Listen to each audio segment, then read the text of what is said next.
ഇത് അങ്ങേയറ്റം ചട്ടവിരുദ്ധമായിരുന്നു. ദേവസ്വം ബോർഡിന്റെ റൂൾസിനൊക്കെ എതിരായിരുന്നു. സാധാരണഗതിയിൽ അത്തരം സന്ദർഭങ്ങളിൽ, അതായത് ഒരു മിനിറ്റ്സ് തയ്യാറാക്കിയതിനു ശേഷം അതിന്മേൽ എന്തെങ്കിലും തിരുത്തു വരുത്തണമെങ്കിൽ ആ തിരുത്തിന് പ്രസിഡന്റിന്റെയും മറ്റു 2 അംഗങ്ങളുടെയും ഒപ്പുവാങ്ങണമായിരുന്നു. പക്ഷെ അതിവിടെ സംഭവിച്ചില്ല. ഇവിടെ പ്രസിഡന്റ് തന്നെ ഒരു തീരുമാനമെടുക്കുകയാണ്, ഇത് പുറത്തു കൊണ്ടുപോയി സ്വർണം പൂശണമെന്ന്.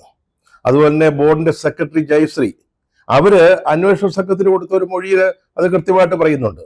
ഈ ദ്വാരപാലക ശില്പങ്ങളെ പൊതിഞ്ഞ സ്വർണ്ണപ്പാളി അത് മിനിറ്റ്സിന് വിരുദ്ധമായിട്ട് പുറത്തു കൊണ്ടുപോകണമെന്ന് ഉത്തരവ് തയ്യാറാക്കണമെന്ന് ആവർത്തിച്ച് ആവശ്യപ്പെട്ടു പ്രസിഡന്റ് പത്മകുമാർ എന്ന്.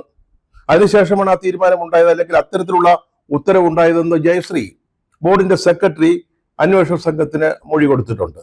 അപ്പൊ സംഭവിച്ചത് ബോർഡിന്റെ തീരുമാനം ഒന്നായിരുന്നു, അത് സന്നിധാനത്ത് വെച്ച് തന്നെ സ്വർണം പൂശാനാണ്. പക്ഷെ അതിനെ മറികടന്ന് ഒരുപക്ഷെ ഈ ബോർഡ് അംഗങ്ങൾ അറിയാതെ, അതൊരു പക്ഷേ ഇനി അന്വേഷണത്തിലാണ് തെളിയേണ്ടത്, ഇവരറിയാതെ തന്നെ ഇത് പുറത്തു കൊണ്ടുപോയി പുറത്തെവിടെയെങ്കിലും വെച്ച് സ്വർണം പൂശാനുള്ള തീരുമാനമുണ്ടാകുന്നു.